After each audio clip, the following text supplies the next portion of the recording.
Insecurity is the most profitable enterprise in Nigeria today. Absolutely. The only sector that is doing well in Nigeria is corruption and criminality. So how will it end when you are pumping billions and millions into the whole sector? People are becoming overnight billionaires from insecurity. Security advisor said majority of the arms used by these bandits and criminals are stolen weapons from government weaponry, armory. You don't get it. How did they get access to it? That is, criminals are able to overrun the armory of the states to take their weapons and go and slaughter other Nigerians. Have you forgotten a time in Nigeria about 4 years or 3 years ago? Police intelligence unit went to go and arrest a kidnapper somewhere in Taraba, somebody Wadume. Military officers went and opened fire on the convoy, killing some of the officers and somehow released the kidnapper from there. Today, where is that kidnapper? Nigerian military attacked Nigeria police and released kidnapper. And you say there is no hand of government anywhere. Nigerian politicians are deceiving themselves, and Nigerians are the fools or the pawns in all of this. Until we begin to rise up and insert ourselves in the conversation, it will be turn by turn Nigeria. The day happen in Plateau, they say, oh, now 50 people. Until one day, God forbid, you also become the statistics that is being mentioned. Thank you very much. That electoral reform is all encompassing, including from the political party level, and it is the silver bullet for Nigerians. If Nigerians do not believe that you can put maximum pressure on authorities to effect change in the electoral system, what do you think that you can change? That is the magic. What is going on in Nigeria today is absolute state capture, where every institution of democracy will be controlled by one man or a group of persons. If you want to see where it has been implemented before, look at Lagos. There will be no meaningful opposition. The National Assembly see themselves as an extension of the executive. They are there to do the bidding of the executive arm of government. The judiciary is already... Nigeria does not even have a judiciary. We have the legal department of every government in power. Institutions have been weaponized against the people. You saw the case of Senator Natasha. The idea about electoral reform is that it is the first system of accountability. Once you are able to build a system where a person knows that when you get into office and you fail to deliver, by 4 years that same system can take you out, that person will have no choice than to sit up. What is the incentive for doing bad or doing good as a Nigerian politician?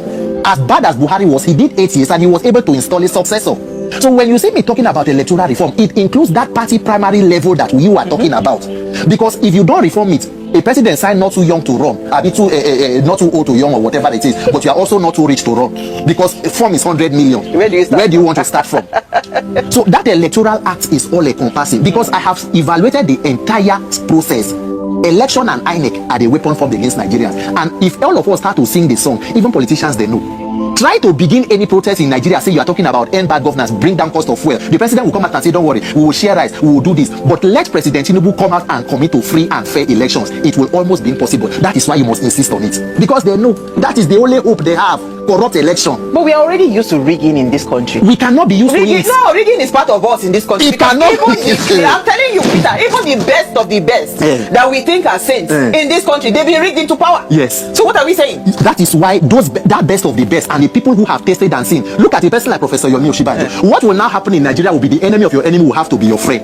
The group of persons who have been disenfranchised by the process will have to come together and build the system. INEC already, the National Assembly, they know what they did with that electoral act. They made electronic transfer of results optional for INEC. You need to go back and tell them to make it mandatory. That is what the Supreme Court told them in the judgment. The system will shut down. The system will shut down. You must mount on it. See, whatever you want to achieve as a country will take courage and wisdom. If Nigerians do not believe that you can fix election, you can't fix anything. Then let all of us relax and continue to get killed. If your day rich bandits kill you or kidnapper carry you. If hospital work, you no work. If you go the oxygen day. If school they rape you, there is no justice. Let us sit down and relax. But if we know that we are ready to solve problem, it has to begin with that courage. It is either you are handicapped or you are an accomplice. It is difficult to discountenance that statement, especially with the reality of everything we are doing. We have seen. How many times under the Buhari government did the administration come out to tell you that they have the names of people who are sponsoring Boko Haram and terrorism? Who released the list? Why is government shielding them? Why has nobody come out to tell you that from our intelligence, this and this are the people? Just like the case of oil bunkering in Nigeria, anywhere you see sophisticated crime, you cannot remove the hand of players in the government. A private citizen, you cannot carry a vessel into creek to go and pack oil. With Navy, with Air Force, and everybody who is guiding the place. There must be somebody, an insider, who is helping. The National Security Advisor said majority of the arms used by these bandits and criminals are stolen weapons from government weaponry, armory. You don't get it. How did they get access to it?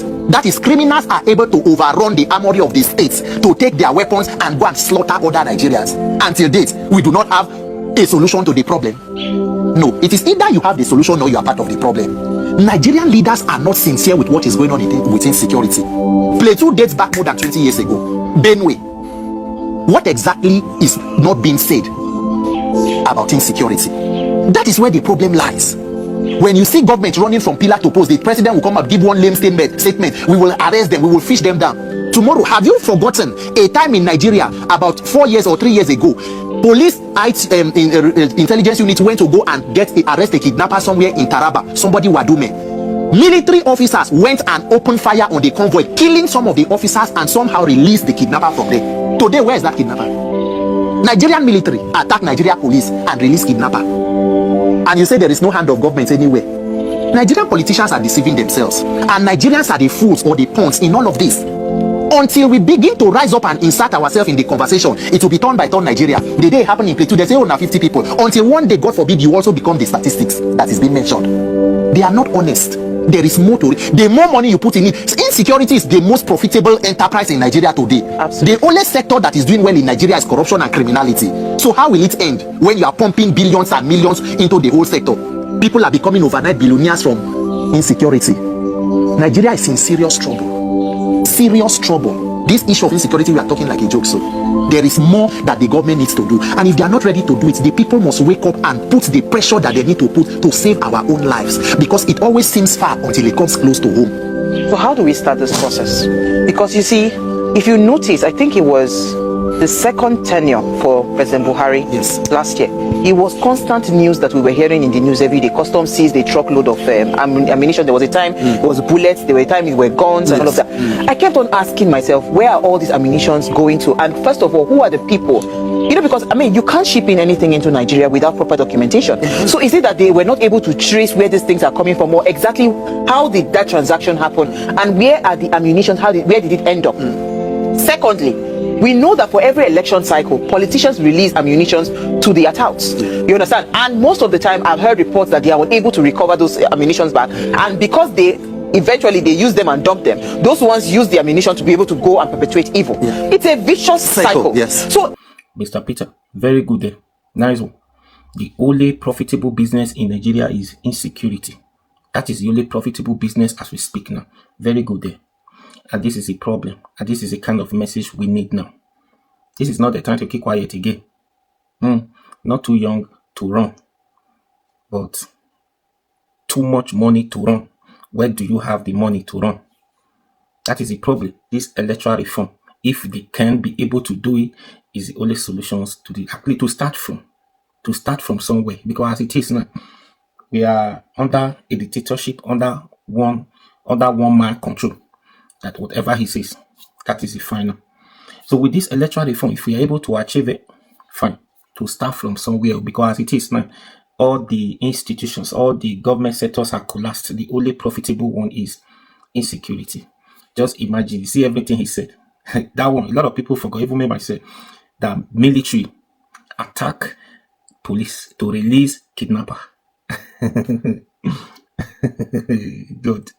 This country is a super story. This is it, super story. Anyways, it's basically said everything. They said everything. And that was a statement from Nuhu Ribadu, as I say, that most all the weapons these people use or the ammunition belongs to federal government. And you know, the last time, how many of these weapons and ammunitions were missing, that Egbetukun, even before Egbetukun said they could not account for it, of government is missing. Federal government is missed. They don't know where. Police could not account for it. We don't know where they are. They don't know where they are. But they raised the issue that he died. What happens after? Nobody.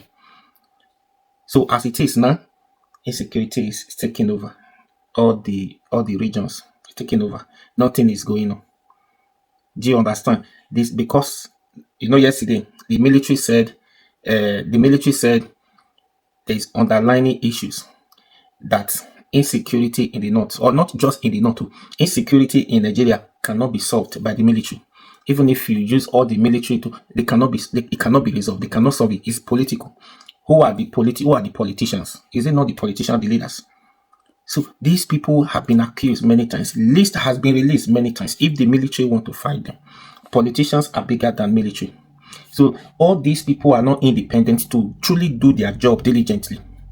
to bring anybody who commit offense. You know, we have been saying all of this. A country where you cannot use somebody to show example when he did wrong, you are not. What are you doing? Nothing. Nothing is going to work. Nothing is going to work, and this is the problem. That's why the DSS suggests that everybody should go and mobilize to protect yourself. Don't wait for the military. Don't wait for the security agencies to protect you. You need to go and mobilize.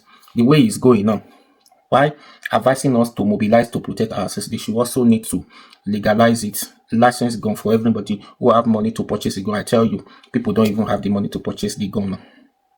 That's because all the government parastatals, all the government structure has been collapsed. Nothing is working. As it is now, Nigeria is just like a zoo. A zoo. That's it. Anyways, this man, you said it, and you listen to the other man. Former this thing. So, there's nothing to say. This is it. The only solution to start with, electoral reform. They said they want to do it before the next election. Corruption, corruption, corruption. The whole world are laughing at us, and that is a major problem. The whole world are laughing at us. Anyways, please share this video.